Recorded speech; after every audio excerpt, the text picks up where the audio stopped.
It's 1 o'clock in Washington, 6 in London, and 2 a.m. in Hong Kong from Bloomberg's world headquarters in New York.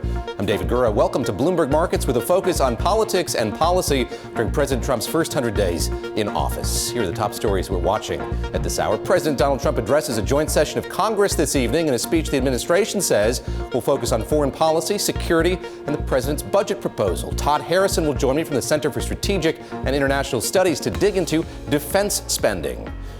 Over the contentious first months of Donald Trump's presidency, key advisors have struggled at times to explain the president's policies. Well, senior policy advisor Stephen Miller may be the exception to that. The 31-year-old aide is profiled in this week's Bloomberg Business Week. And Bloomberg TV contributing editor Bill Cohan will join us. He has a new book called Why Wall Street Matters. We'll talk about why he thinks changing incentives on Wall Street could be the key to financial reform.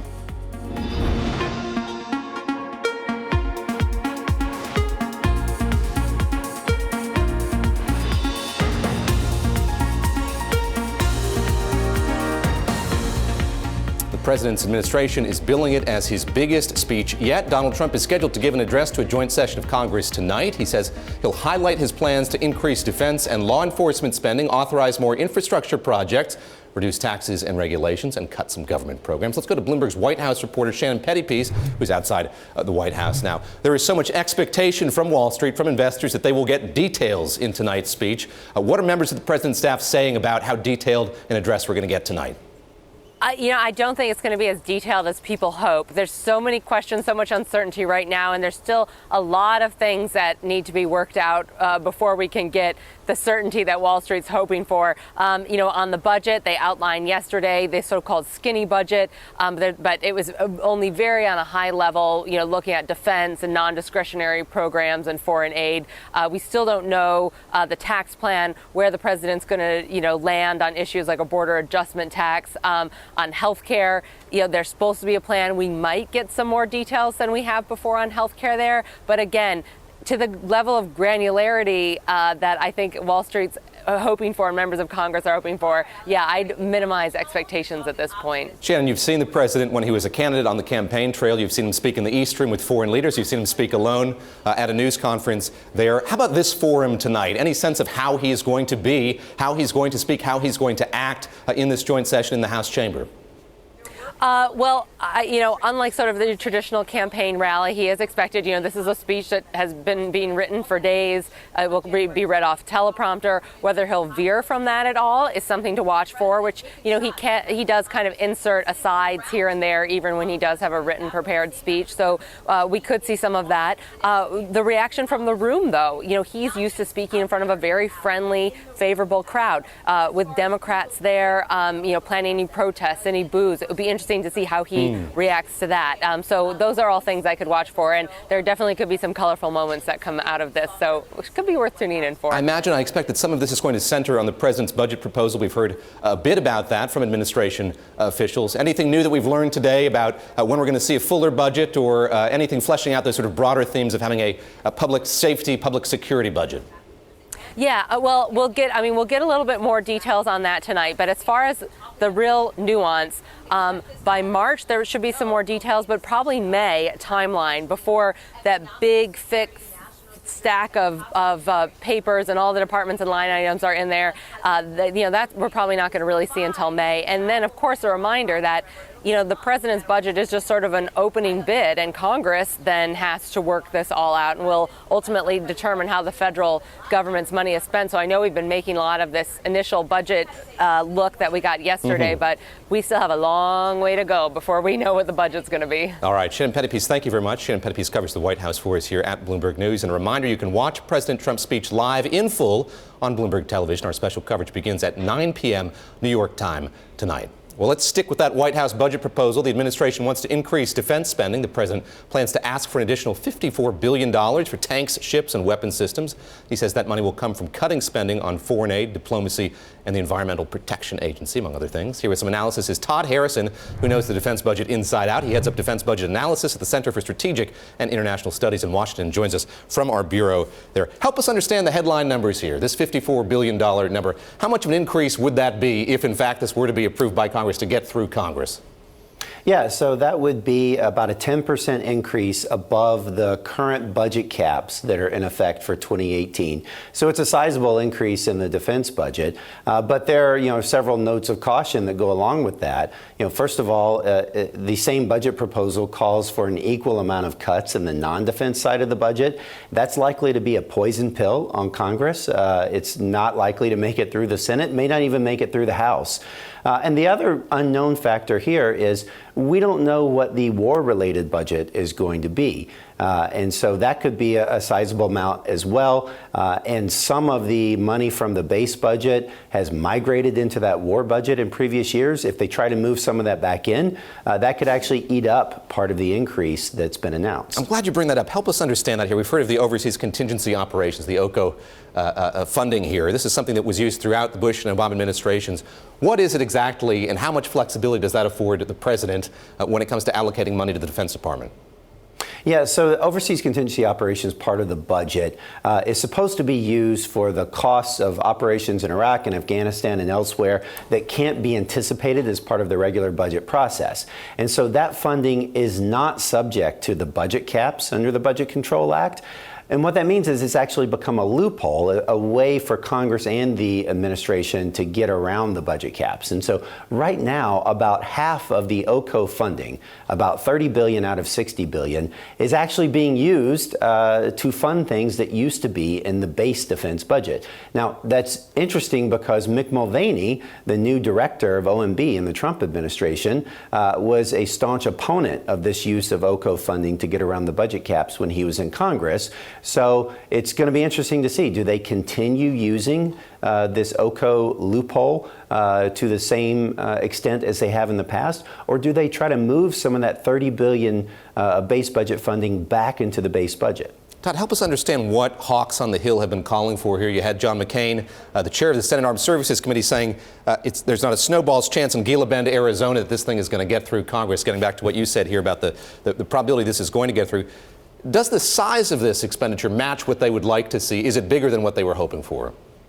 Yeah, so this does not live up to what the Republican defense hawks in Congress have been hoping for. Senator McCain actually came out with a budget of his own back in January that called for $640 billion in defense spending. And in comparison, what Trump has proposed is $603 billion, so $37 billion less. And also keep in mind that the Obama administration was already planning an increase of its own for FY18. They were planning on $584 billion. And so Trump really came in closer to the Obama level rather than McCain's level. So that's why some of the defense hawks in Congress are not really satisfied by this proposal. We focus on this speech tonight. Later this week, the president is going to travel to a Navy supercarrier, the USS Gerald Ford, give a speech there. How's he going to justify asking for this much money? When you look at the means of justifying an increase of $54 billion, what is it? How easy is it to make the case for that much more money?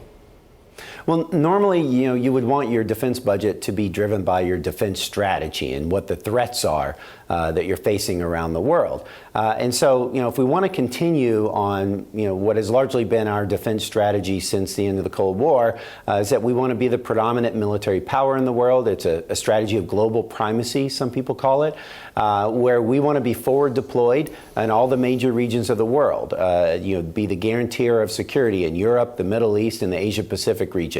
If that's the defense strategy that the president wants to continue, then yes, the budget justification is pretty justified.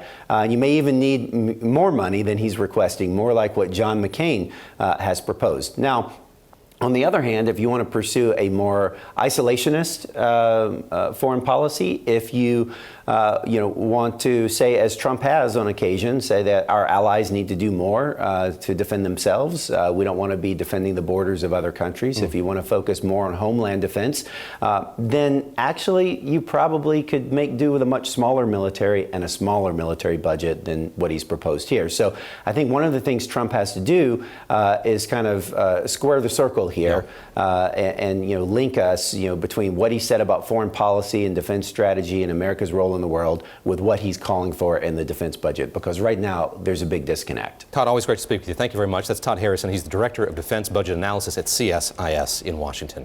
Now let's get a check on where markets stand this afternoon. Bloomberg's Julie Hyman is here with the latest. Julie?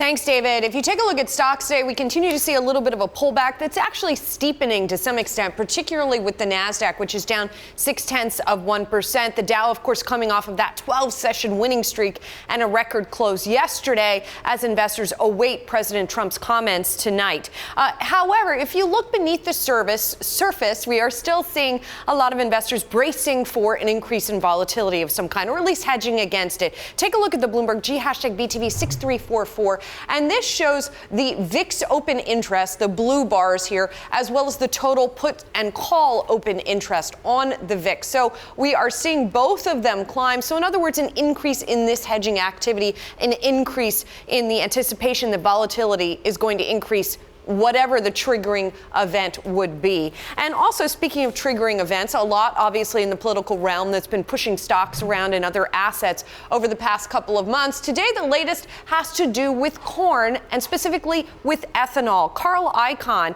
and the leading U.S. biofuel trade group have provided a deal to the Trump administration for revamping the renewable fuel standard. That has to do with the regulation of ethanol. It would give both parties a long-sought change to the regulation. This is all according to people familiar with the agreement, and it appears to be boosting these corn futures up 3%. Bunge is up as well, which is a corn seed and oil seed processing company, and Archer Daniels Midland is also catching a bid on this news. David? All right, Julie, thanks so much. Julie Hyman there with that market update. Coming up, does Donald Trump's senior policy advisor, Stephen Miller, speak for the president, or does the president speak for Stephen Miller? That's next. This is Bloomberg.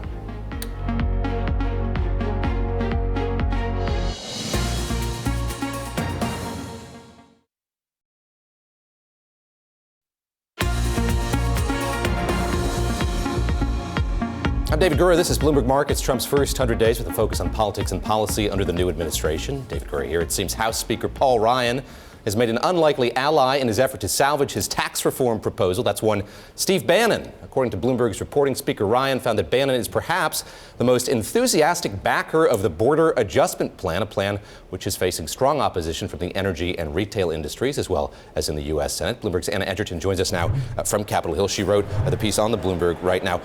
What accounts for this rapprochement? How did these two come together? How did they become allies? Well, what we've heard from our sources is that Steve Bannon has his nationalist agenda, his nationalist priorities, and he would like to put into place policies that he says will protect American companies, bring American manufacturing back to the United States. And he sees this as a way to accomplish that. This border adjustment plan would put a 20% tax on imports rather than taxing exports. And so it could accomplish the same ends just by the means that Paul Ryan came up with. What does this say about the relationship between the White House right now and the Congress? I know that Gary Cohn and Steve Mnuchin are not the biggest fans here of this border adjustment tax. Is this likely to lead to more agreement between the two branches? Well, I think Speaker Ryan is looking for allies wherever he can find them on all of his policy proposals, be it Obamacare or tax cuts. Of course, tax reform is something that's very near and dear to his heart, something that he spent a lot of his political career working on. So he's reaching out to White House advisors, anyone that he can try to get on board. And he was also reaching out to Republicans in the House and in the Senate. And that's where a big part of this battle is going to be played out as well. How much is this one issue gumming up Paul Ryan's plans to advance tax reform? In other words, how much controversy has it created? I mentioned the retail industry not in favor of this particular facet of the plan. How insurmountable a hurdle does it seem to be right now? How much is it slowing things down? Well, this is definitely the most controversial element of the plan.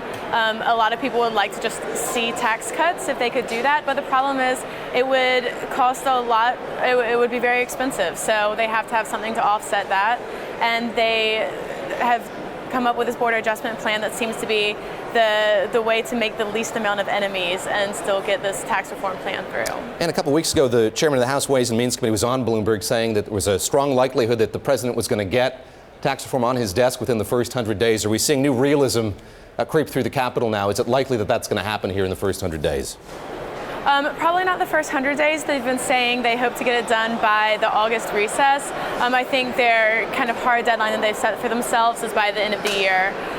We're still dealing with the Obamacare repeal and replacement. We're going to have some budget discussions coming up in the spring. So I think as long as they can get this done by the end of the year, they would be very excited about that. All right, Anna Edgerton, thanks very much. Anna Edgerton of Bloomberg News reporting from Capitol Hill in Washington. When President Trump addresses Congress there this evening, he'll most likely be reading a speech written at least in part by his senior policy advisor, Stephen Miller. The controversial 31-year-old is the driving force behind many of Donald Trump's policies, and Miller is profiled in the upcoming Bloomberg Business Week by Josh Green. The magazine's editor-in-chief, Megan Murphy, joins me now here on set.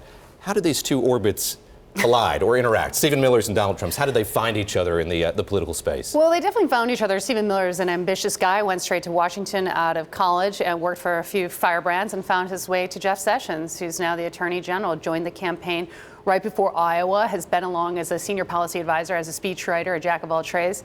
And he's someone who has really built this sort of sphere of influence around him, particularly with Donald Trump and Steve Bannon as well, we were just discussing, in terms of these core policy ideas, particularly on immigration, but also on some of these wider economic nationalism principles that we expect Donald Trump will further elaborate on, to some extent at least tonight. One thing that you guys get into in the piece is his fascinating biography. The son of Democrats in Southern California, goes to Duke University, along the way becomes quite ardently conservative. How does he find his way to Washington and rise through the ranks? Ardently conservative from a young age, Yeah. and as you said, an unusual upbringing from, son of two Democrats, became known to sort of conservative radio when he was still in his teens, in fact. And that actually is part of his rise to such prominence, is that they view, and that he views, that he was able to spot this rising animosity towards immigrants in the country, towards the sort of removal of manufacturing jobs, towards the issues that so many white-collar blue-collar Americans are facing today, and that they were able to spot it just in the rise through conservative media outlets that perhaps the traditional media wasn't listening to as closely during the campaign. He views that Trump, and spotted Trump in 2014 talking about some of these issues and saying Donald Trump gets it, wanted to jump aboard that team when that train got rolling. What does his portfolio encompass? I recall seeing him on the Sunday shows speaking as if he were a lawyer. He in fact did not go to law school, but saying that he was offering guidance on this immigration travel restriction himself to the president. He said that he did that. He speaks as a lawyer might. What's he responsible for within the White House? What do we know about that? He's not a lawyer, and he's just a place one on television. But yeah, okay.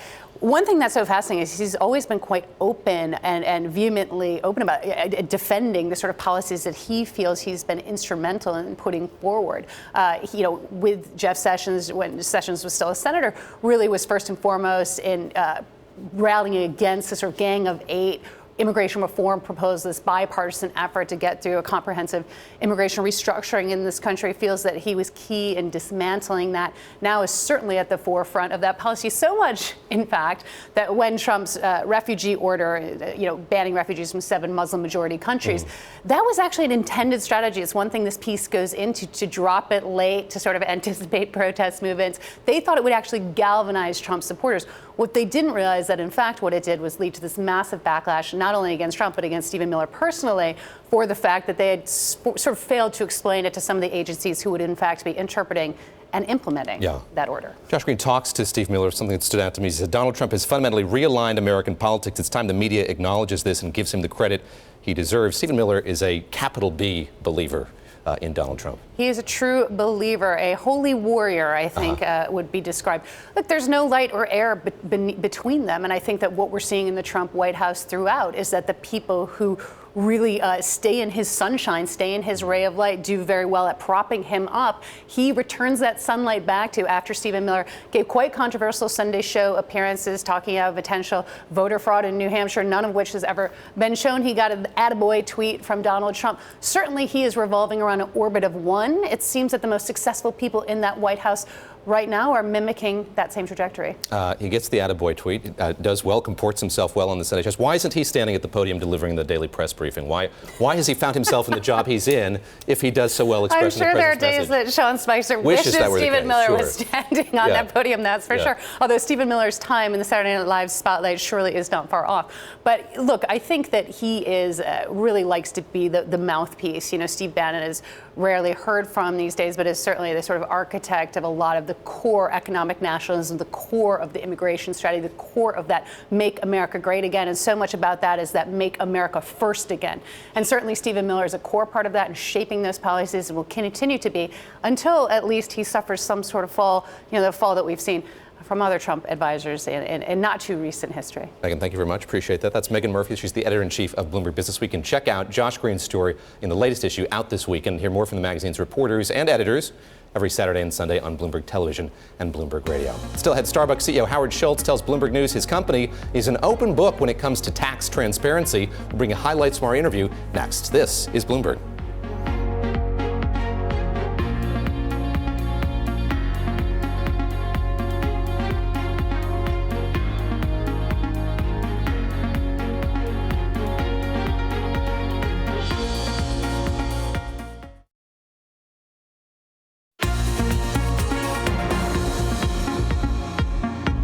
This is Bloomberg Markets, Trump's first 100 days with a focus on politics and policy under the new administration. I'm David Gura. Starbucks CEO Howard Schultz spoke to Bloomberg's Francine Lacqua yesterday in Milan about a range of topics from the refugee crisis to leadership to his commitment to tax transparency. I think without criticizing any particular person or municipality, sometimes a company that is iconic as Starbucks gets pulled into things that the whole story is not really told. We paid 18 million pounds of tax last year in the UK. I think that is emblematic of our commitment to do things the right way. I personally believe 100% in transparency and want to do everything we can to make sure that there's trust in everything we do, and we're an open book.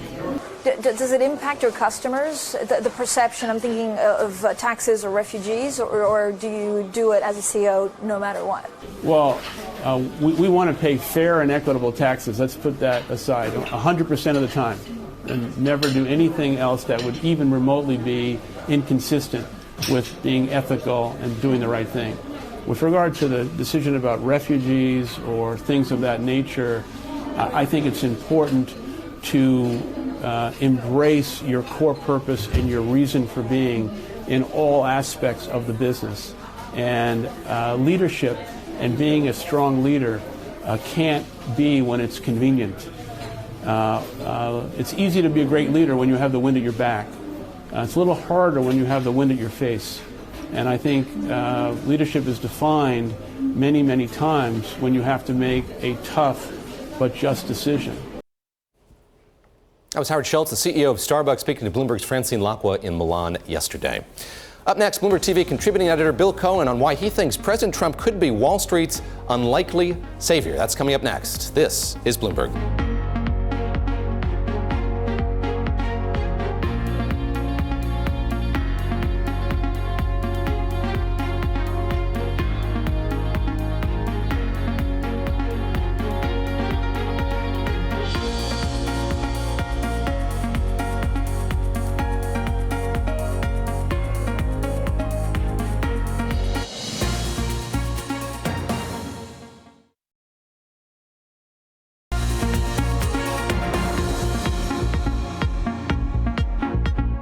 This is Bloomberg Markets, Trump's first 100 days with a focus on politics and policy under the new administration. I'm David Gura, and let's start with the headlines. On the Bloomberg First Word News this afternoon, Mark Crumpton has more from our newsroom. Mark? David, thank you. President Trump will discuss foreign policy, security, and a lot more before a joint session of Congress tonight. White House officials say the president's still working on the speech, and they're not sure how specific he will be on policy goals. The president's expected to incorporate his recent talks with healthcare leaders and law enforcement into the address.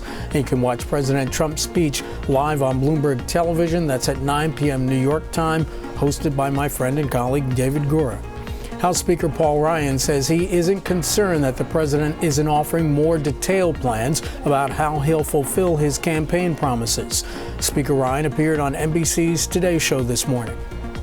I see him as more of a chairman, as a president, much like many successful presidents have been, where he gets people around him who are detailed people who can execute those plans.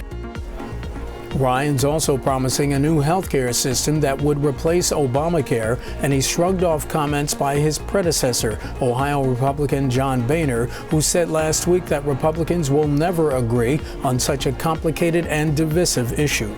The battle over the Dakota Access Pipeline continues today in a federal courtroom. A judge will hear arguments on whether to stop the final phase of construction on the disputed pipeline just days before it could start moving oil. Native American tribes in the area argue the pipeline threatens their clean water supply and violates their right to practice religion. In Europe, Uber is attacking new London rules that require drivers to have basic English skills. The ride-hailing company told a court that 40% of its drivers would fail the regulator's English test. Uber says that passing a written exam has nothing to do with communicating with passengers. Regulators are also seeking round-the-clock call centers. Global news 24 hours a day, powered by more than 2,600 journalists and analysts in over 120 countries. I'm Mark Crumpton. This is Bloomberg. David? Mark, thanks very much. And just a quick note about what we're watching for the rest of the hour. Coming out of Washington, D.C., President Donald Trump is expected to sign 2 House resolutions at any minute. One is the Inspire Act. That's a bill encouraging women pursuing careers in technology, math, and engineering. Another piece of legislation centers on promoting women in entrepreneurship. And later, President Trump is expected to sign the Waters of the U.S. Executive Order. Well, President Trump has pledged to roll back post-crisis banking rules, opening the door to bigger profits on Wall Street in an attempt to spark growth. In a recent Vanity Fair article, Bloomberg TV contributing editor Bill Cohan wrote, quote, "Trump, as painful as it is for me to say it, is right about Wall Street. He's correct to try to abandon the retributive policies and regulations that have gummed up the gears of the banking system since 2010 and replace them with those that allow banks to provide the fuel for the economy's growth." Bill joins us now with more. He's the author of a new book, Why Wall Street Matters. Bill, congrats on the new book. And thank you, David. Let's start with this effort to scale back, repeal, repair, regulation, whatever you want to call it. Are we going to hear more about it tonight in this speech, do you think? In other words, how central has this been to what Donald Trump's been talking about in these first few weeks? Well, you know, it's funny thing is it wasn't all that central to the campaign, because during the campaign he denigrated Wall Street and criticized Wall Street, as did everybody. So, which one of the reasons I wanted to write this book is to try to get people's mind right about Wall Street again. I think that it has become more important because he's sort of surrounded himself with these Goldman guys who are helping shaping that policy and putting bugs in his ears on a daily basis. So I suspect this whole general notion of too much regulation gumming up the works, and sand being thrown into the gears of the Wall Street engine, and it is a beautiful engine, and the sand needs to be taken out of it, will probably be mentioned today. So we'll see, obviously. Why has Wall Street not been better about making the case that in part you make in the book itself? In other words, why isn't Wall Street making the case why Wall Street matters? You know, it's a good question. Part of the reason, again, I felt I should write the book as someone who spent 17 years on Wall Street and then 13 years writing about it.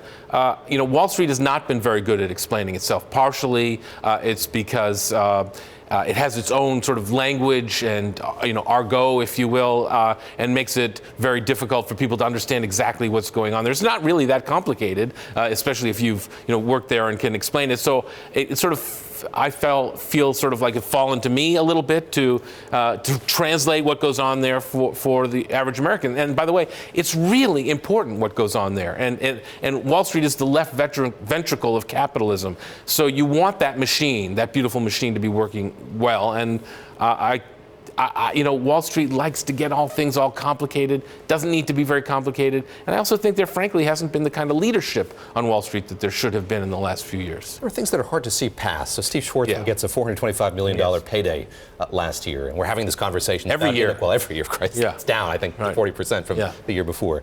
How do you see past that? In other words, how much more difficult does it make that case when you have things like that attracting attention? So, again, ironically, it's, Steve is entitled to that by the way his partnership agreements work, his 2 and 20 agreements, which is like the greatest thing since sliced bread. I think one of the things that got Donald Trump elected is that America is still very aspirational. And so we want to live in a place where people like Steve Schwarzman, who are obviously exceptional in what they do, can make $450 million a year, right? So we wouldn't want to live in a place where the exceptional people can't make that kind of money. And that's probably a good thing, right? But that doesn't mean that Wall Street should not have seatbelts, should not have speed limits. Wall Street should not be allowed to take the whiskey bottle and drive on the wrong side of the road in the Ferrari, which I think if you take off the rules and regulations, which is sort of what Trump's talking about, without correspondingly demanding that Wall Street do something about its compensation system, which I've sort of talked about for years and talk about again in this book, as sort of being a key component of why Wall Street keeps getting itself into trouble is because the incentive system is all wrong. Yes, people should be able to make a lot of money on Wall Street, and yes, people should be able, like Steve Schwarzman, should be able to make as much money as they can, but there needs to be a corresponding accountability for their behavior if things go wrong. What do you say to somebody who's watched what's unfolded in Washington over the last 7 years? That is a ton of rule writing. Yeah. Thousands of letters being sent to every one of these agencies every 20,000 couple of regulations. months. Why didn't that process work? Why wasn't that a way to sort through a lot of this, to sort through what regulations were good and what were bad? So my theory personally is that the Justice Department failed to prosecute the wrongdoing on Wall Street, which they should have done, which has happened in other crises, for 100 plus years, right? But that didn't happen this time. And I think that created a vacuum, that created a void that politicians and regulators decided they should fill to punish Wall Street. Well, by punishing Wall Street and the way Wall Street does business, by throwing sand into the gears of that beautiful engine, you're hurting the American people. You're slowing the American economy. I mean, as Larry Summers has said many times on this show, talking about secular stagnation and condemning us to 2% GDP growth. When you throw that much sand into the gears, I mean, Dodd-Frank was 850 pages long, initially 2,300 pages long. As Davis Polk has said, the regulations are another 20,000 pages. There's like one person on Wall Street whose job it is to watch what the other four do all day. That's not good. That's not good. And so the one good thing I can say about Trump is that he actually might do something about that. Now, that doesn't mean just take off all the regulations. Don't get out the whiskey bottle and drive the Ferrari on the wrong side of the road. Let's have speed limits. Let's have seat belts. Let's do it right. We talk about making the system safe, perhaps not too safe. There's a lot of talk, the fiduciary rule, for instance, rolling that back. When you look at easy targets here for, let's say, more reasonable response to regulation, what are other things that could be scaled back? What are things that could be changed? You have the Justice Department taking on a bigger role. Do you see the Federal Reserve taking on a lesser role here going forward? Well, Dan Torello has just announced his resignation, and that's probably a good thing, all things considered. He definitely had as his mantra, I'm not going to let Wall Street again have another financial crisis or exacerbate another financial crisis. And I can understand the thinking behind that, but unfortunately, you need to have a risk-reward ratio. You need to have people get rewarded for taking prudent risks, having some accountability.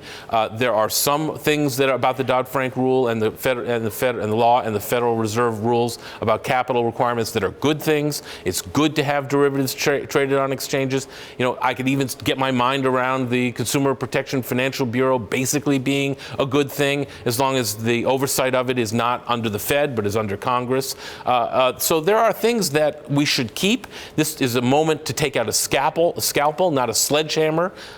It is the moment to also demand that Wall Street fix its compensation system, which since DLJ went public in 1970 has been an unruly mess and gotten us into one financial crisis after another. So this is a really interesting moment. And the question is, will it be seized or will it slip away again? Last question here. Wall Street has to make its case to the American people for its relevance and importance. Yes. It also has to make that case to folks in Washington, D.C. Yes. Does that rest on Gary Cohan and on Steven Mnuchin, folks who've been on Wall Street to do it? How do you bridge that gap of only a couple hundred miles here that seems so much wider, at least ideologically? Well, I think my book gives them a blueprint. They can just hold it up and say, here Donald, here Gary, here Steve, here's the argument. Yeah. Since you guys didn't make it yourselves or are afraid to make it yourselves, which I understand, here's an argument for why it's important. And it is so important. When you make Wall Street the villain, when you throw sand into the gears of the beautiful machine, you're affecting jobs and compensation all across America.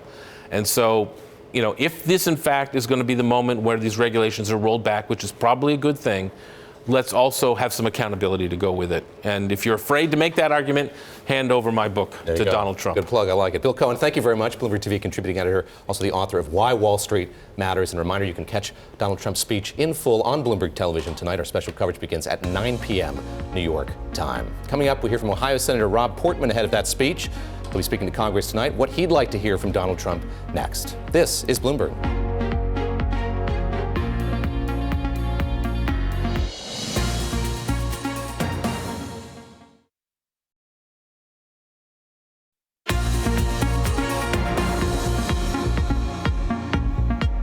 This is Bloomberg Markets, Trump's first 100 days, focusing on politics and policy under the new administration. I'm David Gura. Let's get a check on where markets stand now at Bloomberg's Julie Hyman. Julie. And a specific subset of the markets. I want to take a look at inflation for a moment and what we're seeing happen in today's market. But first of all, let's take a look at PCE, personal consumption expenditures, the Fed's preferred inflation gauge. That's the white line here, still well below the 2% target for the Fed. This is the core level of the PCE. Then we have the 10-year break-evens, which takes a look at market expectations. It's one measure of market expectations for inflation. That is ticking closer to 2% now. But what's happening on the ground sort of anecdotally? Interestingly, there's a trio of groups that's seeing price competition that we've been focusing on today. First of all, we've got the telecoms, right? We've had a number of them in recent days announce unlimited data wireless plans.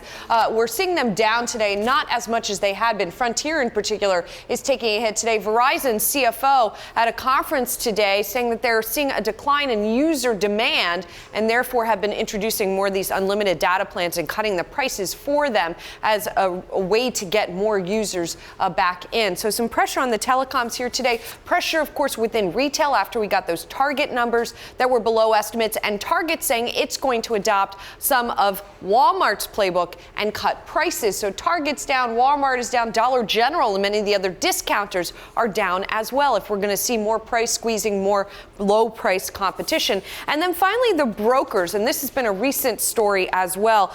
Charles Schwab is cutting its standard online equity ETF and ETF trade commissions from $6.95 to $4.95. It's lowering its options pricing as well. Schwab already cut its commissions back on February 2nd. So Schwab, TD Ameritrade, and E-Trade are all lower as well. So just interesting, again, sort of confluence of events here that we have these different industries that, in fact, where we're not seeing inflation, it looks like it's quite the opposite, David. Julie, thanks very much. Julie Hyman there with that market update. Appreciate it. Turning back to today's big story, Congress is gearing up for President Trump's first address to a joint session of Congress this evening. Bloomberg Chief Washington correspondent Kevin Cirilli spoke with Senator Rob Portman, Republican of Ohio, about what he expects to hear tonight. I think it's a great opportunity for the president to talk about ways to bring this country together. Policy issues where I think most people agree, like infrastructure, like tax reform, like having smarter regulations that don't impose such a burden on small businesses, and also helping the most vulnerable among us, particularly this epidemic of heroin, prescription drug, now fentanyl.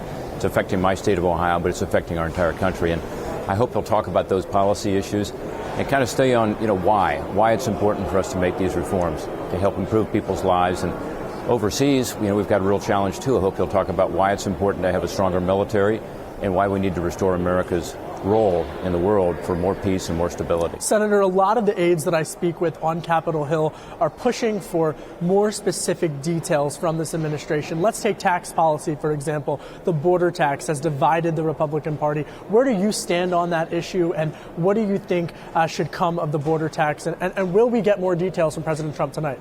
I don't know if we get more details. I hope, frankly, on tax reform, he'll talk about why. I think still a lot of people are confused about why tax reform is so important. And to me, it's a huge opportunity for us to increase wages and improve the economy. Are you for the border tax or against it? Well, I think I'm so much for tax reform because we've got $2.5 trillion or so, locked up overseas because we have the highest rate in the world now among all the industrialized countries. We have a huge opportunity to give the economy a shot in the arm because taxes are so complicated for individuals now. We can simplify it, and we can get rates down by simplifying and still have the same revenue coming in fact, more revenue with growth. So I'm not trying to throw cold water on any proposals right now. I just think we got to get this process moving. But again, explain to the American people why we can do better. We can stop losing businesses overseas and investment in jobs overseas, which is happening from Ohio, my state, and other states. So, these are the kinds of issues I think where we should be able to find a bipartisan consensus. And I hope the president will talk about that tonight. Senator, another issue, of course, is how to repeal parts of the Affordable Care Act. Now, I'm curious, there are several plans that are floating around in the Congress from the likes of Senator Rand Paul, who has a more conservative plan, as well as a more moderate centrist approach from Senator Susan Collins. What do you think should be done with Obamacare? Yeah, well, again, let's explain why it's not working first so people understand why it's necessary to change the approach we're taking on health care. I do think parts of the Affordable Care Act, including allowing people that have pre-existing conditions to still get health care coverage, are really important. And I think that's sort of a consensus. You got to talk about that, too, to let people know that This is not about taking away the parts of that plan that are working, but a lot of the parts of it are not working, skyrocketing premiums, deductibles, co-pays. And so, my view is let's have a replacement in place. As you know, early on in this process, I was one of the Republicans pushing back on moving too quickly because we didn't have the replacements in place. Now we're talking about replacements. That's a good step. Quickly, you talk a lot about wanting to hear about bipartisan efforts.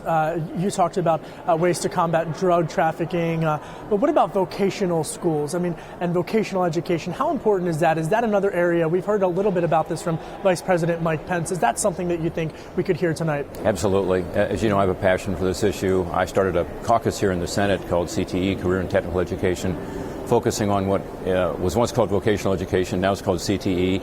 It is cutting edge. I'm so excited about what's going on in Ohio. But around the country, we can do much better in terms of getting more young people to take that route, to get to skills training. It's great for them. They can get a job when they get out. They can get some college credit, actually, while they're in high school. Much more importantly for Ohio right now is the fact that we have this skills gap. We have a lot of jobs that are being advertised, about 120,000 jobs probably advertised this morning on our website, Ohio Means Jobs. Yeah. And yet you get 250,000 people out of work. And the difference when you look at these jobs largely is the skills gap. So by providing those skills, we're going to create more jobs here in this country and keep more businesses here in this country. That was Ohio Senator Rob Portman, Republican of Ohio, with Bloomberg Chief Washington correspondent Kevin Cirilli earlier today. Be sure to catch Bloomberg's coverage of President Trump's address to a joint session of Congress tonight. That's at 9 p.m. Washington time. This is Bloomberg.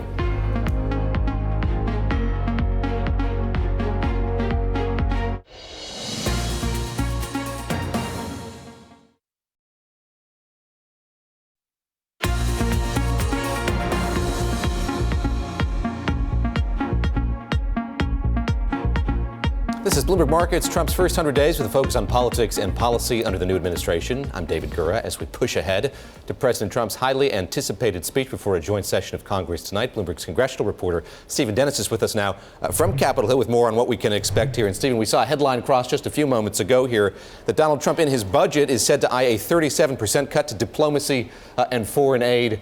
What's the reaction been on Capitol Hill to what we've learned thus far about the president's budget proposal? Basically, what you can expect is what we've heard from Democrats is this is dead on arrival. We've heard that from some Republicans as well. Lindsey Graham, who's in charge of the State Department's budget here in the Senate, also says it's dead on arrival. Bob Corker, the Foreign Relations Chairman, just told me outside that he sees this as sort of the beginning of the process, and he sees diplomacy as very important. And he points to the fact that a lot of generals like so-called soft power, because if you have a country that is doing well economically and we can handle things diplomatically, then you don't need to send in troops. Stephen Dennis, we've talked a lot about what investors hope to hear in the speech tonight, the details that they're looking for. As you talk to Senator Corker and others, what are they saying about the substance of what they're looking for tonight? I think they want a little bit more detail. Trump has gone around the country for a couple of years saying that his plan on health care would be great and cheaper and cover everybody. Well, people want to hear a little bit more specifics. There's a lot of competing plans here on the Hill. Maybe you can put a little bit more meat on the bones on what that's actually going to look like. There's also a big fight among Republicans on taxes, whether or not there's going to be this border adjustable tax. And the Trump White House has been split on this. As we've reported, the Stephen Miller, Stephen Bannon wing is on the same team as Speaker Paul Ryan on this border adjustable tax. There's a lot of Republicans who don't like that, including in the White House. So maybe Trump can settle that question tonight or not. Another thing to watch is his reception among Democrats. A number of them have already called him a racist, a number of other very strong language. It is going to be interesting to see if they can sort of sit on their hands and not sort of scream and act out. Let me go back to that border adjustment tax. The CEO of GM, Mary Barra, was speaking just across town from where you are today. She's talking to the Economic Club of Washington, talking to David Rubenstein of the Carlyle Group. Here's what she had to say about how she thinks that industry, her industry, would be affected by a tax like that.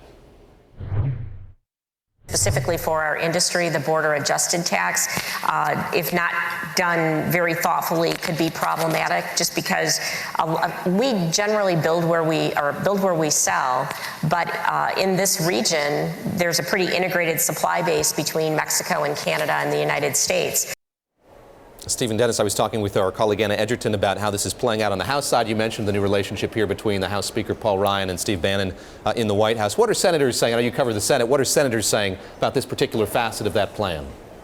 Yeah, I spoke to Senator Cohan, the number 2 senator on the Republican side, a little over a week ago. He said that there just simply are not the votes on the Senate side to pass that.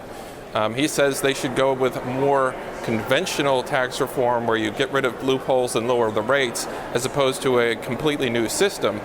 But, you know, Trump hasn't really weighed in yet. He's been on sort of both sides of this issue. And we'll see when he actually gets behind one plan or not, whether senators will fall in line or not. There are a number of other senators who've come out and said they will not support that. People like David Perdue of Georgia is another. I just don't see how you get to 50 votes with that, but you know, it's early in the game. There might be other carrots and sticks you can cobble together to pass something later this year. All right, Stephen, thanks very much. Appreciate it. That's Stephen Dennis. He covers the Senate for us here at Bloomberg. We're going back to him throughout the evening and tomorrow, as well as we prepare for that speech from President Trump tonight before a joint session of Congress. You can watch that in full here on Bloomberg Television. We'll also carry it for you on Bloomberg Radio. Our special coverage begins across Bloomberg platforms at 9 p.m. in New York tonight and tomorrow in the 1 o'clock hour. Grover Norquist joins us to discuss tax reform and his reaction to that address to Congress tonight. You can also watch Trump's address and all our interviews on the Bloomberg with the function TV Go. More Bloomberg Markets coming up. This is Bloomberg.